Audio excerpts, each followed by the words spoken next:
Hello, Christian Simpson. I hope you're well. Isn't this beautiful? I'm in Tienen in Belgium.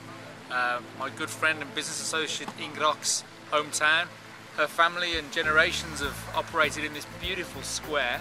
And behind me, the church there, is our Mother Mary on the Marsh Church, which is a really interesting name for a church, I'm sure you'd agree, but it's because this courtyard is built, and this whole area, this beautiful square, is built on marshland, believe it or not. And at the back of the church there's this beautiful open, very small, almost chapel-like area where there's full of candles and it's gorgeous, and behind there you can actually look down and see the marshland where the whole building is built on.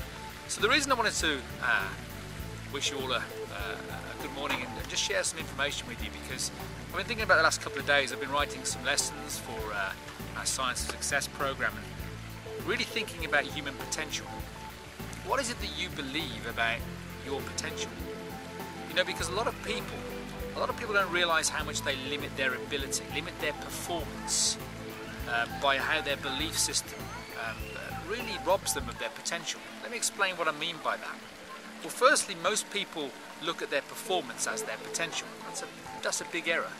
The one thing about learning to work with a coach, and one of the things that you get from working with a coach, is that a coach looks at you through the eyes of your potential, not through the eyes of your existing performance. But it goes deeper than that. This goes back to our education. This goes back to how our schooling system really has robbed us of our inherent potential that is infinite. And the reason I say that is because our schooling system is built upon the premise that IQ is our primary intelligence, is the primary intelligence that influences success. Now, I have to tell you that that is absolutely not the case. In fact, latest research has shown that IQ contributes on average between 1 and 20% to success in the modern economy. You want to think about that for a minute. That's not very high. In fact, on average, IQ contributes 6% to our success in the 21st century.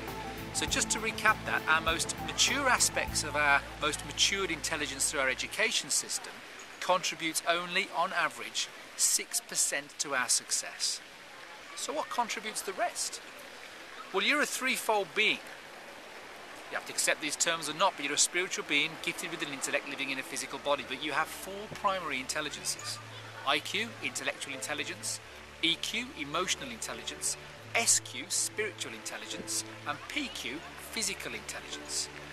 Needless to say that it's emotional intelligence and spiritual intelligence that hold the key to the rest of the percentages, somewhere between 80 and 94% of success in the modern economy. The problem is, our education system, both the adult education system and the traditional one that we all came through, doesn't mature those aspects of our personality. So it's not about aligning these intelligences, it's about attuning them.